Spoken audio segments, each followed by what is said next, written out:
Ce n'est ni l'horloge ni le calendrier qui retardent ta vie. C'est toi. Il y a une vérité qui dérange beaucoup de gens, mais qu'on ne peut pas ignorer. Chaque minute que tu choisis de remettre à plus tard, chaque excuse que tu fabriques pour cacher tes propres fractures, c'est du temps que tu ne récupéreras jamais. Nous nous sommes habitués à chercher des responsables à l'extérieur, à négocier avec nos faiblesses, à déguiser la paresse en prudence. Mais la réalité est directe. Seul toi as la clé, et tant que tu attends un moment idéal, tu ne feras que cumuler une dette intérieure. Le coût de rester le même est énorme, même si tu préfères ne pas y penser. Aujourd'hui, je ne te parle pas de motivation passagère ni de promesses vides. Je te parle d'une transformation réelle, forgée dans l'inconfort et la discipline. Les stoïciens le savaient mieux que quiconque. La vie ne s'adapte pas à tes désirs, et la seule réponse digne est l'action. Personne ne va te sauver.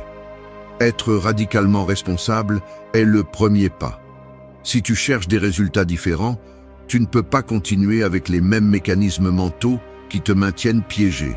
Cette année peut être la meilleure de ta vie, mais pas parce que le monde change, mais parce que tu décides de prendre le contrôle, de faire taire tes justifications et d'agir même si c'est difficile. Plus d'excuses, plus d'attentes. Si tu acceptes le défi, tu vas découvrir de quoi tu es vraiment capable. Ici, commence le travail, sans anesthésie et sans raccourci. 1. Prends le contrôle total de ta vie. La vérité est dure et ne plaît à personne. Personne ne viendra te sauver. Il n'existe pas de moment magique, ni de signal, ni d'impulsion extérieure qui te sauvera de la médiocrité ou de l'insatisfaction. Si tu attends encore que les circonstances changent, si tu t'accroches au calendrier ou à la promesse de « quand tout ira mieux », tu perds ton temps et, pire encore, tu te trahis toi-même. Tout ce que tu ne prends pas en charge est une dette qui s'accumule. Chaque excuse que tu te donnes, chaque fois que tu blâmes le travail, ta famille, ton passé, le climat, l'économie, tu ne fais que renforcer ce mécanisme mental qui te maintient faible. Ce mécanisme est confortable. Il te permet de glisser à travers la vie en répétant que tu ne pouvais rien faire, que c'est comme ça, que d'autres ont plus de facilité. Mais le confort est le prix de ton propre stagnation. Le contrôle total de ta vie n'est pas une option décorative. C'est le seul moyen de briser l'inertie. La responsabilité radicale n'est pas une belle phrase. C'est la décision consciente et brutale de cesser de déléguer ton pouvoir à des facteurs externes. Tu veux une année différente? Commence par cesser de négocier avec tes propres excuses. Tu n'es pas spécial à cause de tes problèmes. Tu n'es pas une exception dans l'univers. Nous portons tous des poids, nous avons tous des cicatrices, mais le seul qui peut transformer ce poids en force, c'est toi. C'est inconfortable, oui, et c'est pourquoi presque personne ne le fait. C'est pourquoi la plupart se contentent d'une existence tiède, pleine de justifications faciles. Mais si ta vie t'importe vraiment, tu ne peux pas continuer à déguiser en maturité ce qui est en réalité de la peur de prendre le gouvernail. Prendre le contrôle total implique de cesser de chercher des coupables. Cela implique de regarder en face ces parties de toi que tu préférerais ignorer. Ta paresse, ton manque de constance, ta tendance à te saboter. L'autotromperie est l'ennemi invisible qui te vole des années. C'est pourquoi tu dois être impitoyable avec toi-même, sans tomber dans l'auto-apitoiement, ni dans le châtiment inutile. Tu dois apprendre à différencier entre une autocritique constructive et l'auto-pitié paralysante. La première te reconstruit, la seconde t'enfonce plus profondément dans l'apathie. Être responsable ne signifie pas te blâmer pour tout ce qui arrive, mais bien te rendre responsable à 100% de la façon dont tu réagis, de ce que tu fais avec ce qui t'arrive. Tu n'es pas une marionnette, tu es l'architecte de ton caractère. Il y a une phrase que tu dois tatouer dans ton esprit. Rien ne change tant que tu ne changes pas. Peu importe ce que les autres disent, peu importe ce qu'ils attendent de toi, ni ce que le monde pense être possible pour toi. Ce qui détermine ton destin, ce sont tes actions quotidiennes, ce que tu choisis de tolérer en toi-même, ce que tu permets de se répéter et de devenir une habitude. Chaque jour est une décision. Ajouter de la force ou ajouter de la dette. Il n'existe pas de neutralité. Soit tu avances, soit tu te noies. Le contrôle total de ta vie est une exigence inconfortable, mais c'est la seule porte vers une transformation réelle. Cesse de négocier avec ta médiocrité. Choisis la difficulté. Choisis l'inconfort qui forge le caractère, pas le confort qui anesthésie. Il ne s'agit pas d'attendre la motivation.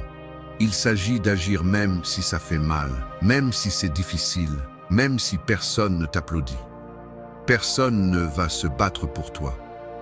Personne ne va porter ton histoire ni tes rêves. Toi seul peux prendre cette décision radicale. Cesser d'être un spectateur et devenir pleinement responsable de ton processus. Et c'est la vérité qui dérange, mais aussi celle qui libère. Le premier pas est brutal. Cesse de te mentir. Prends le contrôle et prends en charge, sans concession. C'est ce qui sépare ceux qui transforment leur vie de ceux qui restent à attendre. 2.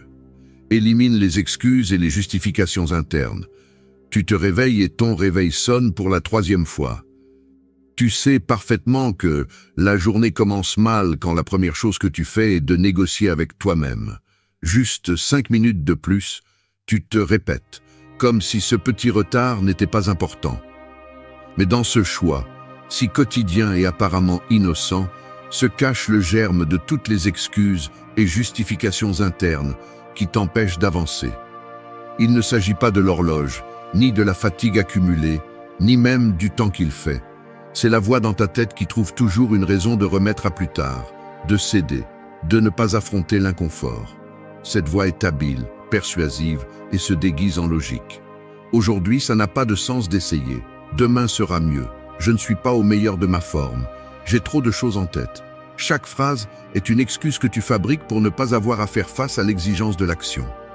Le véritable problème est que tu as permis à ces justifications de devenir une partie de ton identité.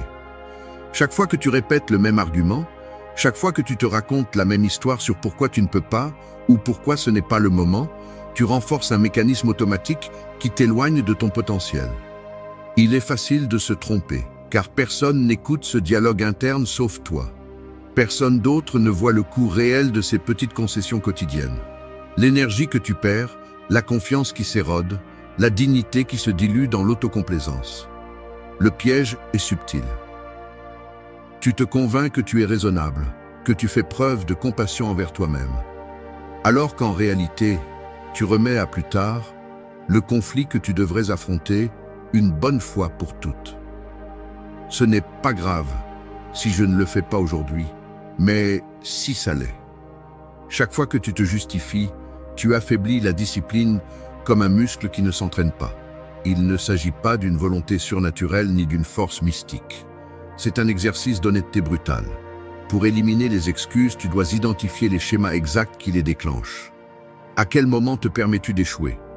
Quelles histoires internes répètes-tu pour ne pas te sentir mal à l'aise? Le mécanisme est presque toujours le même.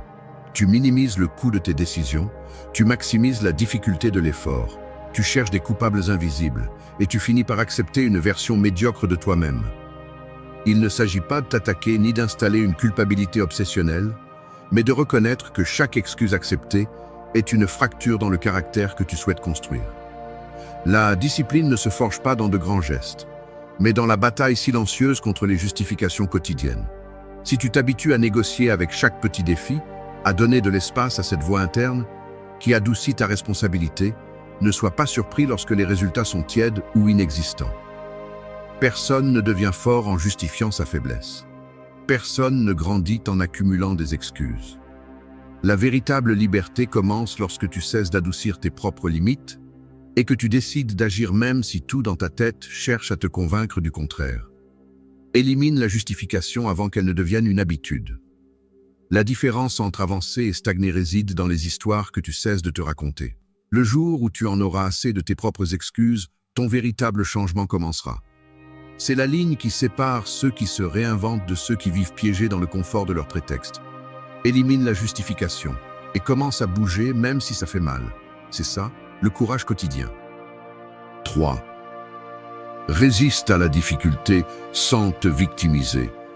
Je confesse que, Bien des fois, j'ai ressenti la tentation de chercher de la compassion lorsque la difficulté me submerge. Je ne le dis pas comme une pose héroïque, mais comme une vérité inconfortable.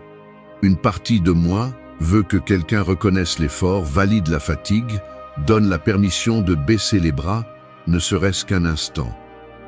C'est un mécanisme subtil, presque automatique. L'esprit apprend à identifier la douleur et, au lieu de se durcir, cherche à l'adoucir à travers le récit de la victime. Et à ce stade, même si tu ne le dis pas à voix haute, ta narration interne commence à tourner autour de l'injustice, du poids excessif, de l'idée qu'il est trop demandé de te demander de la résistance. C'est la racine de l'autolimitation. La difficulté devient une excuse pour renforcer que personne ne pourrait, pour déformer la valeur réelle du défi et, surtout, pour justifier la stagnation. Mais si tu décomposes cet élan, tu découvres que se victimiser est une stratégie pour négocier avec son propre effort. Tu essayes d'obtenir une permission invisible pour abandonner, comme si la douleur était un argument suffisant pour cesser d'essayer. L'esprit est expert pour magnifier sa propre souffrance et minimiser sa capacité de réponse. Lorsque le défi devient plus difficile, le premier réflexe est souvent de chercher une sortie mentale. Se comparer, se lamenter, signaler que d'autres ont plus de facilité ou se rappeler des injustices passées pour donner un sens à la fatigue présente. Tout cela a une fonction. Réduire la pression de la responsabilité et déplacer le focus vers des facteurs que tu ne peux pas contrôler. Tu cesses d'analyser de manière stratégique comment avancer et tu entres en mode de défense émotionnelle. C'est un raccourci confortable, mais cela a un prix. Chaque fois que tu cèdes à cette narration, tu renforces l'habitude de te rendre avant l'heure, d'abandonner la discipline juste au moment où tu en as le plus besoin. La douleur psychologique devient un filtre qui déforme la perception. Ce qui pourrait être une opportunité de croissance se transforme en un test impossible. Résister à la difficulté, d'un point de vue stoïque, ce n'est pas nier la souffrance, ni faire semblant que cela ne fait pas mal. C'est prendre la décision consciente de ne pas utiliser la douleur comme un argument. Personne ne naît avec une carapace de sécurité. Cette image intouchable que beaucoup projettent est en réalité le résultat d'années de lutte silencieuse contre des doutes qui érodent de l'intérieur. L'insécurité n'est pas seulement un murmure inconfortable, c'est un mécanisme mental qui sabote chaque pas, remet en question chaque réussite et transforme l'opinion des autres en une sentence. Vivre ainsi, c'est comme porter une dette interne qui ne se termine jamais de se payer. Chaque jour s'ajoute plus d'intérêt, plus de poids, plus de fatigue psychologique. Ce qu'on ne dit pas souvent, c'est que, bien que le monde essaie de te vendre des formules rapides, la véritable sécurité ne se hérite pas ni ne se feint. Elle se construit et souvent au prix de fractures douloureuses dans le caractère. Ici, nous n'allons pas adoucir la réalité. L'insécurité t'isole, te fait perdre des opportunités et, si tu ne t'en occupes pas, finit par te voler la vie sans que tu t'en rendes compte. Mais il y a une issue. Et ce n'est pas une fantaisie motivationnelle. Le stoïcisme, cette philosophie d'acier trempé, t'oblige à cesser de blâmer les autres et à regarder de front ton propre reflet. Personne ne viendra te sauver et c'est libérateur, car tout ce dont tu as besoin pour cesser d'être ton pire ennemi est déjà en toi, attendant discipline et courage. La sécurité ne se mendie pas, elle s'entraîne. Ici, nous allons démonter l'insécurité pièce par pièce avec des outils pratiques qui exigent une honnêteté brutale et une action quotidienne. Si tu cherches des excuses, cette vidéo n'est pas pour toi. Mais si tu acceptes le défi, prépare-toi à cesser de négocier avec ta propre médiocrité. 1. Maîtrise ton dialogue intérieur. La vérité est simple et brutale. Si tu ne contrôles pas ton dialogue intérieur, tu deviens esclave de ta propre pensée. Arrête de chercher des coupables à l'extérieur, car la plupart de ton insécurité est fabriquée et alimentée par cette voix dans ta tête, qui répète les mêmes jugements, les mêmes reproches, les mêmes doutes, chaque maudit jour. Tu n'es pas insécure parce que le monde te le dit. Tu es insécure parce que tu as accepté comme vérité absolue chaque pensée autodestructrice qui surgit dans ton esprit. Et le pire, c'est que tu ne prends même pas le temps de les remettre en question. Tu les acceptes, tu les caresses, tu les laisses grandir comme s'ils étaient des faits, alors qu'en réalité, ce sont des opinions qui ne t'appartiennent même pas. Vas-tu continuer à croire que tu es moins seulement parce que ton esprit est programmé pour te rappeler tes échecs et multiplier tes défauts? C'est confortable de blâmer l'enfance, la société, la génétique ou qui que ce soit, mais tant que tu continues à alimenter ce monologue toxique, tu continueras à vivre avec une fracture constante dans ton caractère. La philosophie stoïque ne va pas te donner de solutions magiques ni de belles phrases à répéter devant le miroir. Elle exige de la discipline et une responsabilité absolue sur ce que tu permets de se répéter dans ton esprit. Chaque fois que tu te dis « je ne peux pas, je ne suis pas assez, ce n'est pas pour moi », tu renforces une dette émotionnelle qui te pèse ensuite dans chaque décision. Si tu ne te mets pas fermement avec toi-même et que tu ne commences pas à filtrer cette poubelle mentale, tu vas continuer à traîner de l'insécurité, même les jours où tout se passe bien. Tu ne peux pas contrôler ce que les autres pensent de toi, mais tu peux contrôler le filtre mental avec lequel tu analyses tes propres erreurs, tes réussites et tes échecs. Le stoïcisme t'oblige à séparer les faits des interprétations, à regarder en face les données brutes et non les histoires que ton dialogue intérieur veut te vendre. Prends la responsabilité de ta narration, car chaque pensée que tu choisis d'alimenter est un investissement émotionnel qui te renforce ou te fragilise. La compassion bon marché et le victimisme ne font que prolonger le problème. Tu n'es pas une victime de tes pensées, à moins que tu choisisses de rester assis à répéter la même histoire que d'habitude. L'autocritique peut être brutalement utile si elle est utilisée avec objectivité, pas avec le masochisme de te punir pour chaque erreur. Choisis consciemment de te parler comme tu parlerais à quelqu'un que tu respectes vraiment.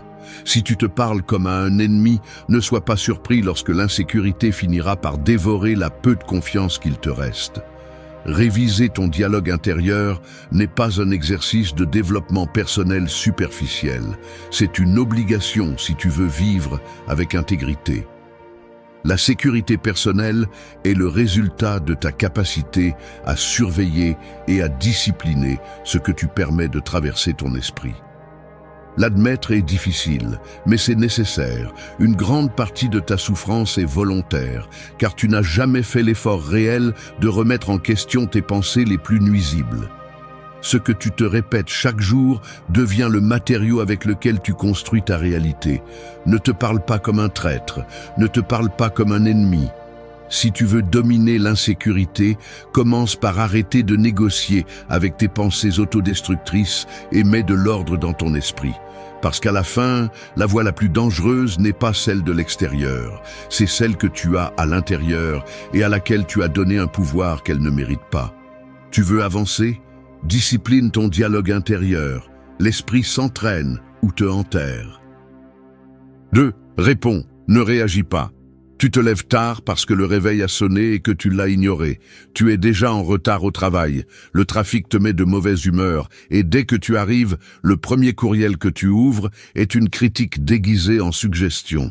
Ton estomac se retourne, ta respiration s'accélère un peu, ta mâchoire se serre. Tu te diriges directement vers ton bureau, mais au lieu de répondre calmement au courriel, tu es pris par l'envie de donner une réponse impulsive, presque automatique, comme si quelqu'un à l'intérieur de toi appuyait sur un bouton rouge. Et ainsi, un jour de plus, tu laisses ce qui se passe à l'extérieur dicter ce qui se passe à l'intérieur. Ton humeur va et vient selon les stimuli, comme si tu étais une marionnette des émotions. Ce schéma se répète, un regard étrange de quelqu'un, une mauvaise nouvelle, un mot mal placé, et tu ressens la même impulsion de réagir, comme si ta dignité était en jeu à chaque microseconde. C'est là que commence le cycle. D'abord le stimulus, puis la réaction immédiate, et ensuite le regret, ce poids que portent ceux qui ne gèrent pas leurs propres ressorts internes. Ce que tu ne vois pas, ou ce que tu n'as pas voulu voir, c'est que l'insécurité se nourrit précisément de ces réactions automatiques. Ce n'est pas seulement ce qui se passe, c'est comment tu sautes devant ce qui se passe, comme si ta valeur dépendait de chaque événement externe. Chaque fois que tu réponds sans filtre, que tu te laisses emporter par le première impulsion, tu renforces la croyance que tu n'as pas de véritable contrôle sur toi-même. Et cette idée, même si tu ne l'exprimes pas à voix haute, ronge ton estime de soi. La philosophie stoïque martèle ce point. Entre ce qui se passe et ce que tu fais, il y a un espace, et cet espace est le seul territoire qui t'appartient réellement. Personne ne peut l'envahir, à moins que tu ne le permettes. Mais si tu ne le reconnais pas et ne le défends pas, ta journée et tes émotions restent à la merci de tout contretemps, commentaire ou geste extérieur. Il y a un mécanisme invisible derrière chaque réaction incontrôlée. L'habitude d'interpréter tout comme une menace personnelle. L'esprit, entraîné à l'autodéfense, détecte des problèmes là où il n'y en a pas et active le pilote automatique de l'émotion. Le cœur s'accélère, le sang monte à la tête et avant que tu ne t'en rendes compte, tu as déjà dit ou fait quelque chose dont tu regrettes ensuite. Répondre implique quelque chose de différent. Cela nécessite d'interrompre ce cycle. Il ne s'agit pas de devenir froid ou indifférent, mais de faire une pause minimale, mais vitale. L'autocontrôle n'est pas de la répression, c'est le pouvoir de choisir. Tu ne peux pas choisir ce qui t'arrive, mais tu peux choisir comment le traiter. Et là se trouve la véritable différence entre réagir et répondre, dans la distance que tu crées entre le stimulus et ta décision. La réponse consciente est l'un des outils les plus sous-estimés pour démonter l'insécurité, parce que lorsque tu choisis calmement, tu cesses d'être un otage de l'environnement et tu commences à construire, petit à petit, une identité basée sur la maîtrise intérieure. Chaque fois que tu parviens à répondre au lieu de réagir, tu accumules du respect de soi. C'est un investissement émotionnel silencieux mais puissant. Tu n'es pas le reflet de tes impulsions, tu es le résultat de tes choix.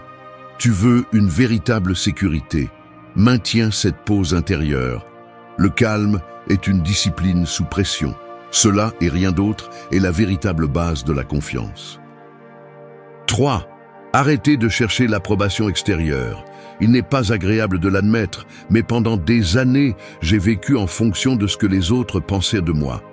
Chaque petit signe d'approbation était comme une dose de soulagement temporaire, et chaque geste de désapprobation, une alarme intérieure qui me forçait à corriger le tir pour ne pas perdre cette validation.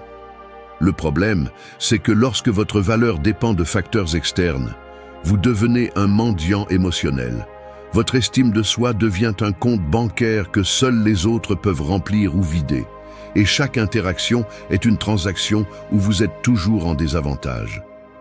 Le mécanisme est subtil, mais dévastateur. Vous commencez à façonner vos mots, vos gestes et même vos opinions pour vous conformer à ce que vous pensez que l'on attend de vous. Ce n'est pas de l'authenticité, c'est une survie sociale déguisée en gentillesse. Le résultat, une sensation permanente de déficit, une dette existentielle qui ne se solde jamais parce que, peu importe vos efforts, l'approbation des autres est toujours volatile et conditionnelle. L'insécurité personnelle se multiplie chaque fois que vous faites du regard extérieur votre juge principal. Analysons le circuit. D'abord, surgit le désir d'être accepté, car nous associons être accepté à avoir de la valeur. Ensuite, vous vous adaptez, vous vous censurez, vous filtrez vos désirs et vos opinions authentiques pour vous intégrer. Chaque fois que vous le faites, vous payez par de petites concessions invisibles. Ainsi, votre identité se fragmente en versions conçues pour différents publics et dans le processus, vous perdez votre boussole intérieure.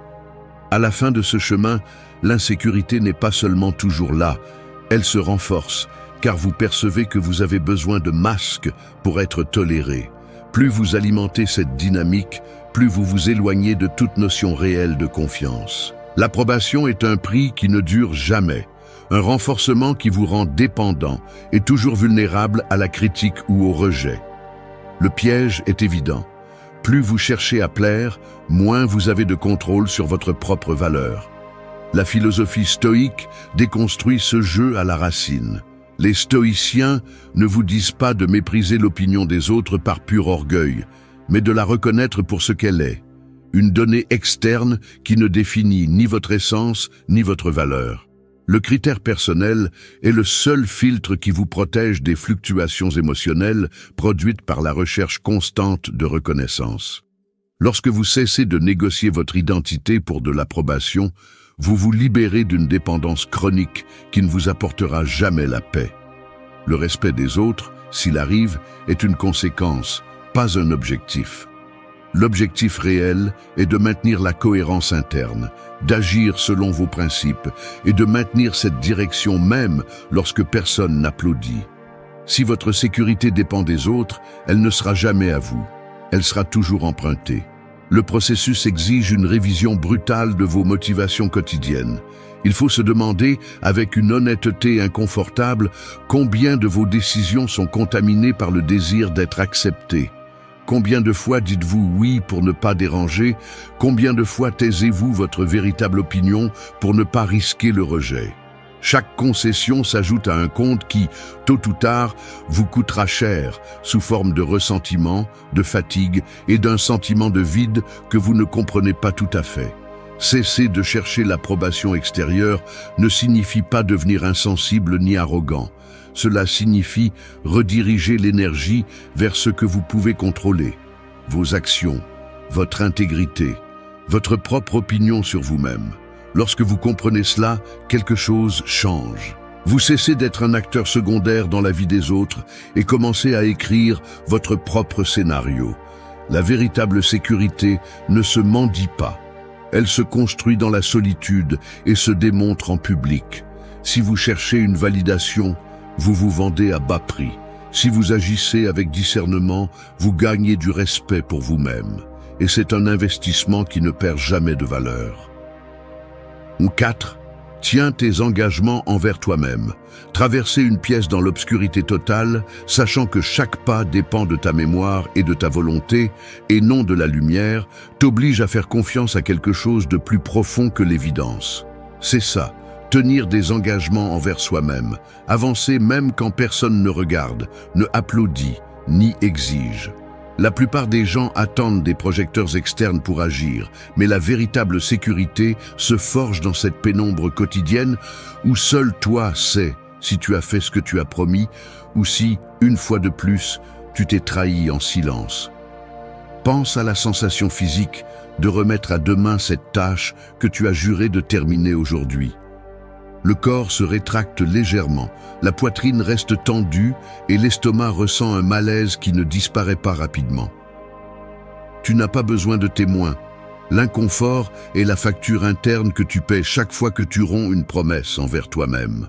L'insécurité grandit juste là, dans ce solde négatif d'engagement brisé, dans cette constance invisible de petites décisions reportées. La discipline personnelle n'est pas une prison, c'est un refuge. C'est l'acte de te maintenir dans ce que tu décides, même si la motivation s'est évaporée depuis des heures. Il suffit d'observer celui qui se promet de se lever tôt, de lire une page, de faire de l'exercice, et qui finit par céder à la première fatigue. Les gestes sont petits, le réveil qui s'éteint avec agacement, le livre qui reste fermé sur la table, les baskets qui ne s'attachent jamais. Chaque manquement se ressent dans le corps, même si tu le couvres d'excuses rationnelles. Ces détails s'accumulent, et le pire, c'est que l'esprit n'oublie jamais ses propres défaites. Le respect de soi ne se construit pas avec de beaux discours, mais avec l'accumulation quotidienne de faits, même minimes, qui prouvent que tu peux te faire confiance. Tenir ta parole envers toi-même est le seul contrat qui ne prescrit pas et n'admet pas de renégociation sans conséquence. Beaucoup se trompent en croyant que la sécurité vient de grands succès publics, mais la réalité est bien plus crue. Ta confiance en toi est le résultat de milliers de micro-actions privées, la plupart invisibles, que tu exécutes même quand il serait facile de les laisser passer. La force de caractère se façonne dans ces choix inconfortables, quand tu préférerais abandonner, mais choisis de te tenir. La philosophie stoïque n'idolâtre pas la discipline par caprice, mais parce qu'elle sait que chaque acte de volonté t'entraîne à supporter l'inconfort et, surtout, à te respecter dans ce que tu décides.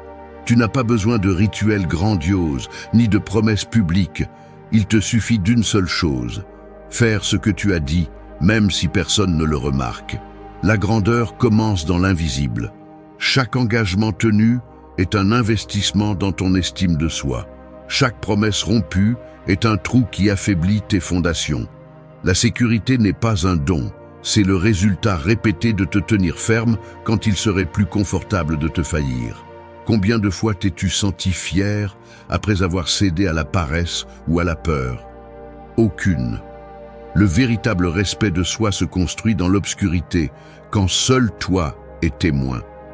Si tu veux arrêter de te sentir en insécurité, sois implacable avec ce que tu te promets. Le muscle de la discipline s'entraîne en privé. Le caractère ne se négocie pas. La différence entre un jour gagné et un jour perdu se décide presque toujours dans ces instants intimes où il semble que personne ne verra le résultat. Mais ton esprit le voit, ton corps le ressent et ton cœur le réclame. Tiens ta parole, même si la motivation faillit. La discipline est la forme la plus pure du respect de soi. Personne ne peut construire ta sécurité à ta place. Chaque fois que tu choisis de te tenir, l'obscurité intérieure se dissipe un peu plus. 5. Lâche ce que tu ne contrôles pas. Lâcher prise n'est pas abandonner, c'est cesser de gaspiller ta vie sur ce qui n'a jamais été entre tes mains. Voici le coup que personne ne veut encaisser. Tant que tu resteras obsédé par le contrôle de ce qui ne dépendra jamais de toi, ton insécurité sera infinie, car il y aura toujours quelque chose qui te glissera entre les doigts. Tu veux avoir en main l'opinion des autres, le résultat exact de chaque essai, le climat émotionnel de ceux qui t'entourent, la perfection de tes plans. Tout cela n'est qu'un mirage qui alimente uniquement la frustration et le ressentiment. Jusqu'à quand vas-tu te permettre ce piège? Il ne s'agit pas de te résigner, il s'agit de comprendre que chaque gramme d'énergie que tu investis dans ce que tu ne contrôles pas est une dette émotionnelle qui ne sera jamais remboursée. C'est aussi simple que cela. Ce qui ne dépend pas de toi t'appartient autant que la pluie ou le trafic. Tu continues de croire que l'anxiété se résout en pensant davantage, en planifiant chaque détail, en anticipant des scénarios, mais c'est tout le contraire. Plus tu t'obsèdes pour l'extérieur, plus tu deviens faible à l'intérieur. L'esprit se déforme lorsque tu l'utilises comme un instrument de surveillance perpétuelle sur l'impossible. Le résultat est une fatigue chronique, un sentiment d'insuffisance qui se multiplie chaque fois que la réalité ne répond pas à tes attentes. Le stoïcisme te crache la vérité au visage. La seule chose que tu maîtrises vraiment, c'est ton attitude, tes actions et le sens que tu choisis de donner à ce qui se passe. Personne d'autre ne mettra ce filtre à ta place. S'accrocher à ce que tu ne contrôles pas est un acte de lâcheté mentale, une façon d'éviter le travail difficile d'agir sur ce qui t'appartient. Il est plus confortable de blâmer le hasard, le destin, la malchance, que d'assumer la responsabilité brutale de ce que tu peux réellement changer. Chaque fois que tu te surprends à revisiter encore et encore le même problème, à tourner en rond sur ce qui ne s'est pas passé comme tu le voulais, à répéter dans ta tête le film de ce que les autres ont dit ou fait, tu choisis de te fragiliser. Ne fais pas semblant, cette insistance n'est pas de l'inquiétude, c'est la peur d'accepter ta propre limite. La véritable liberté commence lorsque tu décides de lâcher le poids mort des attentes, le besoin d'avoir raison, le désir enfantin de contrôler le résultat final. La sérénité n'est pas un luxe réservé aux éclairés, c'est le fruit d'un entraînement quotidien au détachement. Tu cesses de demander au monde de te faire sentir en sécurité et tu commences à construire cette sécurité à partir de la seule source que tu as, ta conduite, ton jugement, ta réponse. L'insécurité grandit dans le domaine de la fantaisie. Si telle personne changeait, si le monde fonctionnait comme je le veux, alors je serais tranquille. Mensonge. Cette tranquillité n'arrive jamais car il y aura toujours quelque chose hors de ta portée. La maturité émotionnelle se démontre dans la capacité à réduire l'horizon à l'essentiel. Que dépend de moi, ici et maintenant? Le reste n'est que bruit qui t'entraîne et te distrait de ce qui est vraiment important. Chaque fois que tu lâches, tu gagnes en force. Chaque fois que tu t'obsèdes, tu te saignes de l'intérieur. Le détachement est une discipline, pas de l'indifférence. C'est choisir où tu mets ton énergie et où tu cesses de la donner. Ne cherche pas la paix dans le prochain résultat, dans le prochain geste d'approbation, dans le comportement des autres. La paix est le solde de ne pas hypothéquer ton esprit sur des causes perdues. Apprends à lâcher ce qui ne t'appartient pas. Ce n'est qu'alors que ta sécurité cesse de dépendre du hasard et commence à avoir des racines propres. La véritable liberté est de cesser de négocier ta tranquillité avec ce que tu ne pourras jamais contrôler. C'est cela la maturité et c'est cela le pouvoir. 6. Agis même avec peur. La peur ne va pas disparaître. C'est la vérité que personne ne veut accepter, mais qui définit la différence entre ceux qui avancent et ceux qui passent leur vie à attendre de se sentir prêts. Attendre que la peur disparaisse est l'excuse parfaite pour ne rien faire. L'esprit cherche des garanties, mais la vie n'en offre jamais. L'insécurité se déguise en prudence, en logique, en 1000 raisons de reporter ce que tu sais que tu dois faire. Mais sous ces justifications se cache un mécanisme beaucoup plus primitif, la peur de s'exposer, de se tromper, d'échouer, de ne pas être à la hauteur de ses propres attentes. Là, dans ce coin où le corps se tend, l'esprit invente des scénarios et l'anxiété s'accumule comme un poids sur la poitrine. Se joue le véritable match. Ce n'est pas la situation qui te paralyse, c'est l'interprétation que tu construis sur le risque.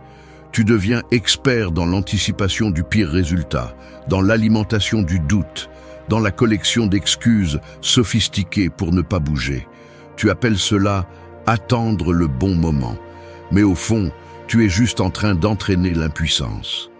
Le piège mental le plus courant est de croire que la sécurité arrive avant l'action, comme si tu devais d'abord te sentir courageux pour ensuite oser. Mais cela fonctionne exactement à l'inverse. Le courage est la conséquence d'agir malgré la peur, pas la condition préalable pour commencer.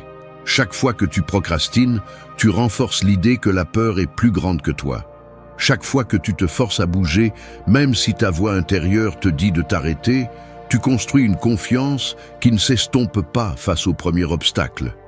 L'esprit enregistre ces moments. L'occasion où tu as parlé même si tu tremblais à l'intérieur, le jour où tu as dit oui à une responsabilité qui te mettait au défi, l'instant où tu ne t'es pas laissé freiner par l'inconfort de te sentir vulnérable. Ces micro-décisions, presque invisibles pour le monde, sont la base de tout respect de soi.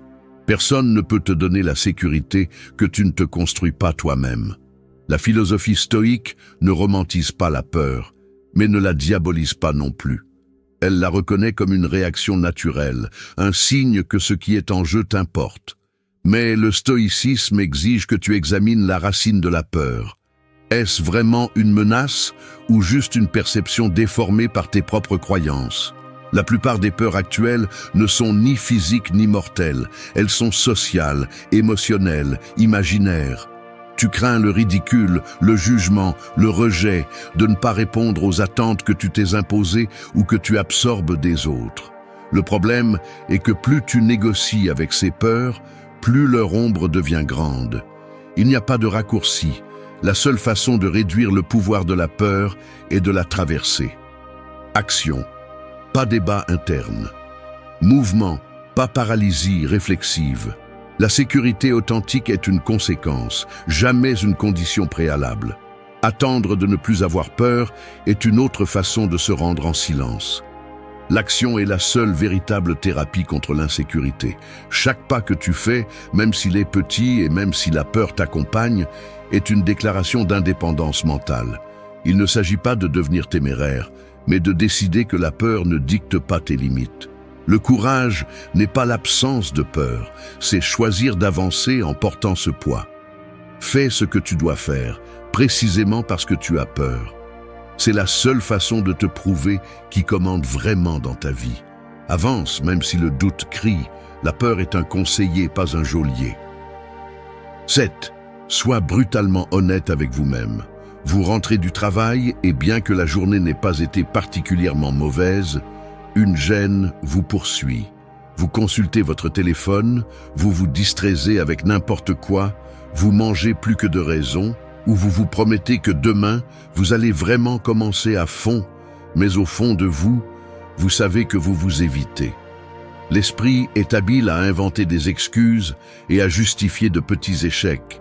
Mais le soir, quand le bruit diminue et que personne ne vous regarde, la vérité apparaît sous la forme d'un inventaire inconfortable. Ce que vous avez remis à plus tard, ce que vous n'avez pas dit, ce que vous avez fait semblant de ne pas voir. Éviter cette révision interne est le mécanisme préféré de l'insécurité, car vivre dans le déni semble moins douloureux qu'accepter de front vos propres incohérences. Mais ignorer vos angles morts ne fait qu'alourdir le poids que vous traînez chaque jour. L'honnêteté brutale envers soi-même n'est pas une pose ni une phrase à la mode, c'est un outil chirurgical. L'insécurité prospère dans le terreau fertile de l'auto-tromperie. Minimisez vos défauts, exagérez vos réussites, vous cachez derrière des justifications, fabriquez des récits où il y a toujours un « mais » pour chaque résultat médiocre. Le mécanisme est simple. Moins vous osez regarder vos limitations en face, plus vous laissez de place à la doute et à la culpabilité. Cette dette interne s'accumule et finit par se manifester sous forme d'anxiété, de sentiment d'imposture ou de cette fatigue existentielle qui vous fait sentir qu'il vous manque toujours quelque chose pour être tranquille. Personne ne vous oblige à vivre ainsi, mais il est plus facile de se raconter des histoires que de déconstruire le récit et d'accepter les données brutes. Si vous examinez les schémas de ceux qui ont une sécurité intérieure solide, vous verrez que la différence ne réside pas dans l'absence d'erreurs, mais dans la capacité à les admettre sans anesthésie. L'auto-analyse lucide est inconfortable, car elle oblige à démonter les excuses avec lesquelles vous vous protégez. Cessez de blâmer le contexte, les circonstances, la chance ou la génétique, et commencez à identifier, avec des noms et des prénoms, les décisions qui vous sabotent. Il ne s'agit pas de vous punir, mais de pratiquer une vigilance impitoyable sur vos récits les plus confortables. L'esprit cherchera toujours l'option la moins douloureuse, couvrir, distraire, reporter. Mais le véritable avancement exige de la précision. Quelles sont les conduites que vous répétez, même si vous savez qu'elles vous affaiblissent? Quelles décisions vous coûtent cher en estime de soi parce que vous refusez de les affronter? Ce n'est qu'en nommant la fracture que vous pouvez commencer à la réparer. Le stoïcisme ne vous demande pas la perfection, mais il exige une transparence interne. Être honnête avec soi-même n'est pas un acte ponctuel, c'est un entraînement quotidien pour éliminer la distorsion et mettre sur la table ce qui compte vraiment. L'autosatisfaction est l'ennemi de la sécurité, la rigueur, son allié silencieux. La plus grande trahison n'est pas d'échouer, mais de vous mentir sur la cause de l'échec. Le caractère se définit par la capacité à se regarder sans filtre et sans embellissement, aussi inconfortable que cela puisse être. Si vous n'osez pas admettre vos manques, vous finissez par construire une identité fragile, soutenue par des fictions qui ne résistent pas au premier contretemps. Il y a un respect de soi qui ne naît que lorsque vous vous confrontez à votre reflet sans maquillage mental. Vous ne pouvez pas négocier avec la réalité, ni vous convaincre que tout va bien si au fond, vous savez que vous vous évitez. L'honnêteté interne est la seule base stable sur laquelle vous pouvez construire une sécurité qui ne dépend ni du hasard, ni de l'opinion des autres. Acceptez vos points faibles, donnez-leur un nom et décidez si vous allez continuer à tolérer ce déficit ou si vous allez agir. La transparence est liberté. Se mentir est une condamnation invisible.